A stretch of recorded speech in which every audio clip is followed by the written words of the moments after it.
जय माता दी। आज मैं आप लोगों को एकादशी की उत्पन्ना एकादशी की उत्पत्ति कैसे हुई इसकी व्रत कथा सुनाने जा रही हूँ कि एकादशी की उत्पत्ति कहाँ से हुई, कहाँ से एकादशी की शुरुआत होती है। और एक बार युधिष्ठिर ने पूछा भगवान कृष्ण से कि हे मधुसूदन, आपने कहा है कि हजारों यज्ञ और लाखों गोदान के बराबर भी एकादशी का पुण्य फल नहीं होता है, इससे भी अधिक एकादशी का पुण्य फल होता है।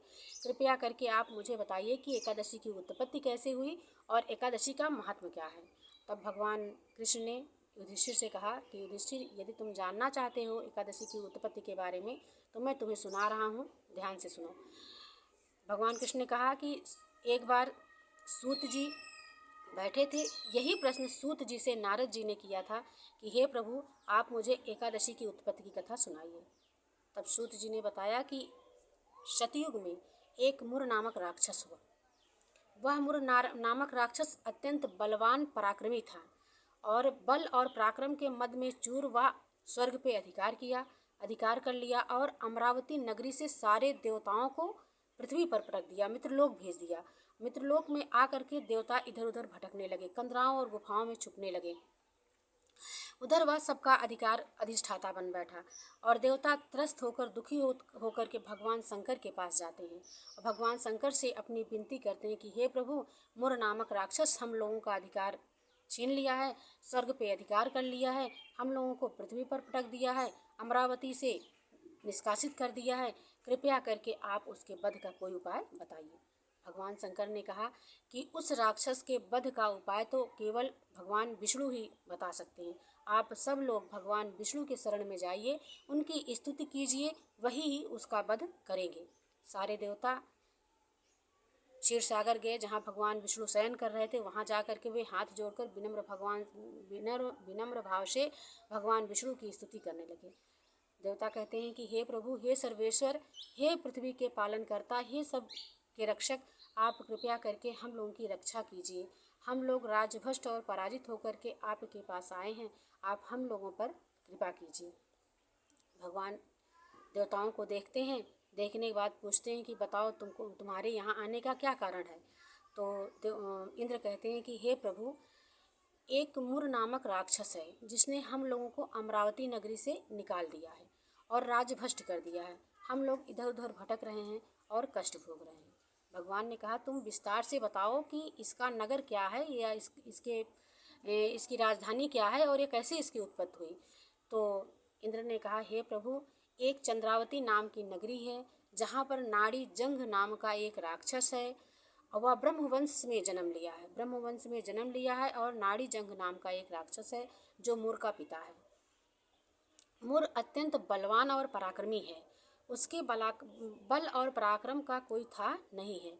उसने अमरावती नगरी पर अधिकार कर लिया है और हम लोगों को अमरावती नगरी से निष्कासित कर दिया है। वह स्वयं ही सबका अधिष्ठाता बना बैठा है। वह स्वयं सूर्य बन गया है, स्वयं चंद्र बन गया है, स्वयं अरुण बन गया है, स्वयं इंद्र बन, यानी कि सारा पृथ्वी के सारे कार्य, जो भूलोक का सारा कार्य देवता करते थे, वो सारा कार्य वह स्वयं करने लगा है। आप कृपया आप हम लोगों की रक्षा कीजिए। तो इंद्र की बातें सुन करके भगवान श्री विष्णु कहते हैं कि तुम लोग पहले चंद्रावती नगरी जाओ और वहाँ युद्ध के लिए उसको ललकारो, मैं तब से पीछे से आऊँगा। सारे देवता वहाँ चंद्रावती नगरी में जाते हैं युद्ध के लिए। ललकारना क्या, हुआ पहले से दहाड़ता हुआ युद्ध में चंद्रावती नगरी में वो खड़ा रहता है, मुर नामक राक्षस। देवता युद्ध करते हैं, देवता युद्ध करने में फिर परास्त हो जाते हैं, सब भाग जाते हैं। फिर श्री हरि भगवान विष्णु वहाँ पहुँचते हैं और भगवान विष्णु वहाँ पहुँच करके चक्र को आदेश देते हैं कि चक्र तुम सारे राक्षसों का वध कर दो। चक्र भगवान की आज्ञा पा करके चक्र सुदर्शन सारे राक्षसों का वध कर देते हैं, सफाया कर देते हैं, सबका गला काट देते हैं। लेकिन उस मुर नामक राक्षस का गला नहीं काट पाते, उसका बाल भी बाका नहीं होता। चक्र सुदर्शन स्वयं भगवान के पास फिर वापस आ जाते हैं। भगवान सोचते हैं, फिर भगवान अपना धनुष उठाते हैं। धनुष उठा करके वो युद्ध करने के लिए उसको ललकारते हैं। कई वर्षों तक उससे धनुष से युद्ध करते हैं। भगवान के इतने तीक्ष्ण बाण उसके शरीर में फूलों के समान लगते थे। वह कभी पराजित नहीं हो पाया ईश्वर से, भगवान कभी उसको परास्त ही नहीं कर पाए। कई हजारों वर्षों तक युद्ध चलता रहा। फिर भगवान ने धनुष भी रख दिया और मल्ल युद्ध करने के लिए उसको ललकारा। मल्ल युद्ध से मुर और भगवान विष्णु का मल्ल युद्ध होने लगा। मल्ल युद्ध करते करते भगवान का शरीर कोमल और सा कमल के समान कोमल सा, भगवान थकने लगे तो भगवान ने सोचा युद्ध से ही भगवान भाग लिए, और भगवान भाग करके बद्रिका आश्रम पहुँचते हैं। बद्रिका आश्रम के पहले ही एक हेमवती नाम की गुफा रहती है। भगवान उस गुफा में अंदर प्रवेश कर जाते हैं। वहाँ अंदर प्रवेश करके वे शयन करने की इच्छा से वहीं विश्राम करने लगते हैं। भगवान वहाँ उस गुफा में, हेमवती गुफा में विश्राम करने लगते हैं। जैसे भगवान वहाँ विश्राम करने लगते हैं, वैसे ही युद्ध जो मुर नामक राक्षस होता है, भगवान के पीछे पीछे ललकारता दहाड़ता उनके पीछे पीछे वो चला आता है और उस हेमवती गुफा में वह प्रवेश करता है। उस हेमवती गुफा का केवल एक द्वार रहता है। उस हेमवती गुफा में वह प्रवेश करता है और उस हेमवती गुफा में वो भगवान को जब सोया हुआ देखता है तो उनको मारने के लिए उद्यत हो जाता है, तैयार हो जाता है, लेकिन जगाने का प्रयास नहीं करता है। भगवान सोए रहते हैं तो भी वो भगवान को मारने के लिए तैयार हो जाता है। भगवान के सोए हुए शरीर से एक देवी प्रकट होती है। वो देवी चारों भुजाओं वाली अस्त्र शस्त्र धारण किए हुए देवी प्रकट होती हैं और प्रकट हो करके देवी उस शत्रु को ललकारती हैं कि हे राक्षस, तुम देव को सोया हुआ जान करके तुम युद्ध करने की इच्छा से आए हो। देव को सोया हुआ जान करके नीति के विरुद्ध तुम युद्ध कर रहे हो। आओ, मैं तुमसे युद्ध करती हूँ। देवी ने सर्वप्रथम उस मुर नामक राक्षस को ललकारा और ललकारने के बाद बड़े तेज से उसे धक्का दिया। धक्का देने के बाद वह पृथ्वी पर गिर गया।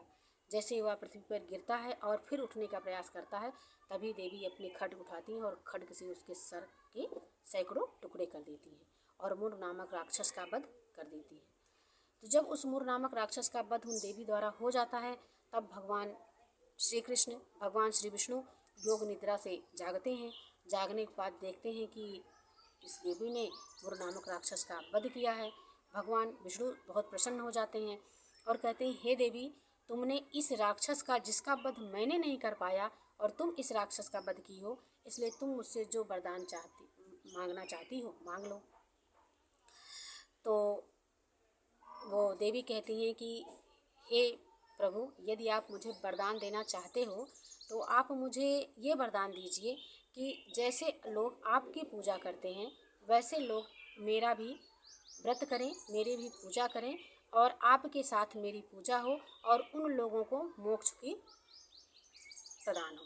जो मेरा व्रत नियम संयम से करे उन्हें मोक्ष मिले। भगवान आशीर्वाद देते हैं।